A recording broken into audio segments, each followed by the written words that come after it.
Assalamualaikum.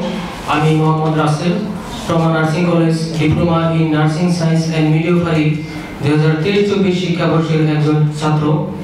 ক্রমা nursing college কর্তৃক আয়োজিত আজকের বক্তৃতা প্রতিযোগিতা উপস্থিত আছেন আজকের অনুষ্ঠানের সম্মানিত সভাপতি, বিশেষ অতিথি, প্রধান অতিথি এবং আমার শ্রদ্ধেয় শিক্ষক মণ্ডলী ও বিচারক মণ্ডলী, সকলকে আমার সালাম। আসসালামু আলাইকুম।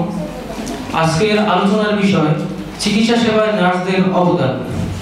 নার্সিং পেশার উৎপত্তি হয় ফ্রান্সের প্যারিসে ওয়েট নার্স ব্যুরো নামে একটি সংগঠনের মাধ্যমে, যার কাজ ছিল প্রাথমিকভাবে যেসব শিশুদের মা মারা যাবে তাদেরকে ব্রেস্ট ফিডিং করানো এবং তাদের পুষ্টি নিশ্চিত করা।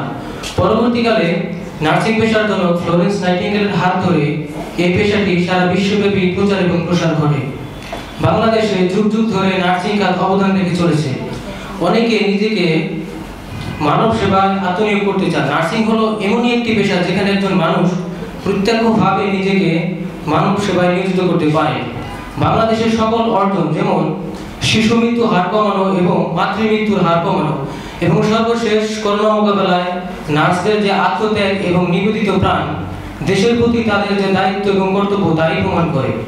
একটি দেশের স্বাস্থ্যসেবার মান 80% নির্ভর করে সেই দেশের নার্সিং সেবার মানের উপর। 2020 সালে বিশ্ব স্বাস্থ্য সংস্থা বলেছে 2030 সাল নাগাদ বাংলাদেশে প্রায় 2,50,000 নার্সের প্রয়োজন হবে, কারণ তখন বাংলাদেশে 60 মানুষের সংখ্যা হবে প্রায় 3 কোটি। এই বিপুল সংখ্যক জনসংখ্যাকে স্বাস্থ্যসেবা নিশ্চিত করার জন্য নার্সিং পেশার ভূমিকা অপরিসীম। সেবা পরম ধর্ম, একথা সকল ধর্মের মর্মবাণী। একজন মানুষ নিজেকে সবচেয়ে বেশি অসহায় বোধ করে যখন সে অসুস্থ হয়। একটা সময় হাসপাতালে ভর্তি হওয়া ছাড়া তার কোনো উপায় থাকে না, তখন একজন নার্সের সবচেয়ে কাছাকাছি থাকে, তখন একজন রোগীর সবচেয়ে কাছাকাছি থাকে একজন নার্স। স্বাস্থ্যই সম্পদ, একথার সাথে আমরা সকলেই পরিচিত। কিন্তু শুধুমাত্র শারীরিক সুস্থতাই নয়, একজন মানুষকে পরিপূর্ণভাবে সুস্থ থাকতে হলে শারীরিক সুস্থতার পাশাপাশি মানসিক সুস্থতারও প্রয়োজন আছে। একজন নার্স তার সুপরামর্শ এবং সুন্দর কাউন্সেলিং এর মাধ্যমে একজন রোগীকে সুন্দরভাবে বেঁচে থাকার স্বপ্ন দেখায়। আমরা যদি বহির্বিশ্বের দিকে তাকাই, যেমন ইউরোপ, আমেরিকা এবং সিঙ্গাপুর সহ যেসব দেশ স্বাস্থ্যসেবার উন্নতি করেছে, তাদের পিছনে রয়েছে নার্সদের বিশেষ ভূমিকা। বাংলাদেশের নার্সিং পেশা উন্নতির জন্য 43টি সরকারি এবং 70টি বেসরকারি নার্সিং প্রতিষ্ঠান রয়েছে।